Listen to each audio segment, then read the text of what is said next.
আসসালামু আলাইকুম।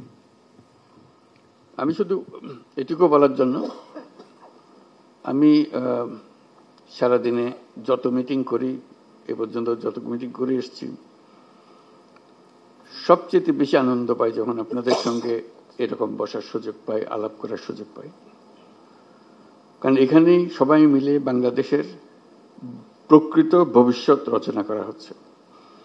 এটা আমাকে শিহরণ জাগায় যে এরকম একটা কাজে আমি জড়িত হতে পেরেছি, নিজেকে যুক্ত করতে পেরেছি।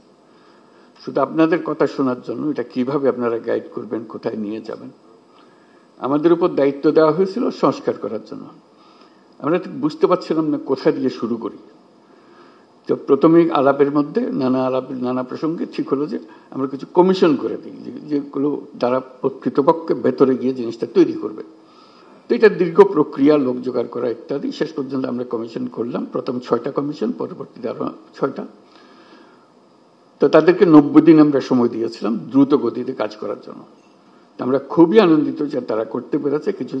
কয়েকটা কমিশন বেশি সময় নিয়েছে, তাতে কোনো অসুবিধা নেই। এখন কমিশনের রিপোর্ট আসলো, এরপরে আমরা যে ঐক্যমত্য গঠন করতে চাচ্ছি সেটা কিভাবে হবে, সেটার থেকে একটা আইডিয়া আসলো যে একটা ঐক্যমত্য কমিশন বলে আলাদা একটা কমিশন করি। তো সেটা যে ফলপ্রসূ হয়েছে, সেটা প্রফেসর আলী রিয়াজ সাহেব যখনই আমার সঙ্গে বৈঠক করেন, আমি অত্যন্ত আনন্দিত হই যেভাবে আপনারা সহযোগিতা করেছেন, আনন্দ সহকারে পার্টিসিপেট করেছেন। এটা কেন জানি আমার মনে হয়েছিল যে এটা হয়তো সবার আগ্রহ হবে না, কবে পাশ কাটিয়ে যাবে বা ভেতরে ঢুকতে চাইবে না। আমি অত্যন্ত আশ্চর্য হয়েছি এবং অত্যন্ত আনন্দিত হয়েছে যে কত গভীরভাবে আপনারা এটাতে গিয়েছেন। এবং শুধু ওনাদের সঙ্গে, কমিশনের সঙ্গে আলাপ করে না, নিজেদের ভেতরে আলাপ করেছেন এবং আন্তরিকভাবে বুঝে আমাদেরকে বলার চেষ্টা করেছেন, আপনাদের সঙ্গে বিতর্ক করেছেন কমিশনের সঙ্গে। এবং প্রতিবারই যখন প্রফেসর আলী রিয়াজ আমার সঙ্গে কথা বলে, উনি খুব উচ্ছ্বসিত হন। এটা আমাকে অত্যন্ত হৃদয়ে টাচ করে আমাকে, যে এরকম আগ্রহ নিয়ে সবাই যদি আমরা বসি, নিশ্চয়ই একটু ভালো কিছু এর মধ্যে থেকে আসবে।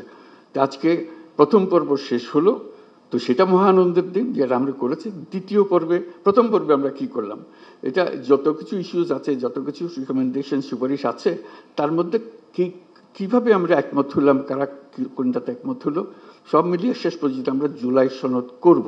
এইটি হলো আমাদের লক্ষ্য, যেখানে আমরা সবার ঐক্যমত্যগুলো তুলে ধরবো। দ্বিতীয় পর্বে কি হবে, আমি আলী রিয়াজ সাহেবের সঙ্গে আলাপ করছিলাম। দ্বিতীয় পর্বে হলো অনেকগুলো বিষয় আছে, কাছাকাছি এসে গেছি, আরেকটু হলে আমাদের তালিকাতে আরেকটা সুপারিশ যুক্ত হয় ওই ঐক্যমত্যের সুপারিশে। তো এই সুযোগ যেন আমরা হারিয়ে না ফেলি। এই দ্বিতীয় পর্বের আমি যদ্দূর বুঝছি, প্রফেসর আলী রিয়াজ তারা ব্যাখ্যা করবেন যে এই আলাপটা নিয়ে যেটুকু তফাৎ ছিল, দূরত্ব ছিল, সেই দূরত্বকে গুছিয়ে এনে যাতে আমাদের জুলাই সনদে বর্তমানে যতগুলো ঐক্যমতের বিষয় আছে তার মধ্যে যে আরো কিছু যোগ করতে পারে, দেখতে সুন্দর লাগবে। জাতীয় একটা সনদ হলো, অনেকগুলো বিষয়ে আমরা একমত হতে পেরেছি।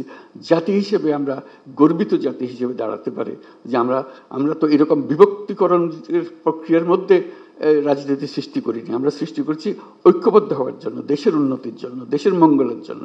আজকে সেই সবাই উপস্থিত থাকতে পারে, আমি নিজেকে সৌভাগ্যবান মনে করছি। আশা করি আমরা সেই পর্বে ঢুকতে পারবো এবং সেই পর্বে অত্যন্ত চমৎকার একটা জুলাই সনদ আমরা তৈরি করতে পারবো।